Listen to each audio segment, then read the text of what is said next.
সকলকে জয় যিশু।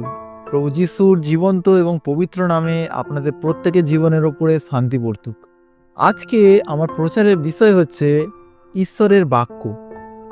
আমরা প্রত্যেকে যারা বিশ্বাসী হয়েছি, আমাদের প্রত্যেকের কাছে যে বাইবেল আছে, যার মধ্যে ঈশ্বরের বাক্য লেখা আছে, আমরা প্রত্যেকে পড়ি, প্রত্যেকে সেটাকে বোঝার চেষ্টা করি, প্রত্যেকে সেটাকে অধ্যয়ন করি। আজকে সেই জিনিসটাকে নিয়ে আমি কথা বলতে চাই। অ্যাকচুয়ালি যে ঈশ্বরের বাক্য কি, সেই বিষয়ে আজকে আমরা দেখব যে ঈশ্বরের বাক্য আমাদের জীবনের জন্য কতটা গুরুত্বপূর্ণ, সেই বিষয়ে নিয়ে আমরা আজকে চর্চা করব। তো আসুন আজকের দিনে দেখি ঈশ্বরের বাক্য, সেই বাক্যের বিষয়ে আমাদেরকে কি শিক্ষা দেয়। ঈশ্বরের বাক্য আমরা যদি দেখি সেই 2 তিমথিও তার 3 অধ্যায় 16 পদে যদি আমরা দেখি, সেখানে ঈশ্বরের বাক্য এইরূপ বলছে, পবিত্র শাস্ত্রের প্রত্যেকটি কথা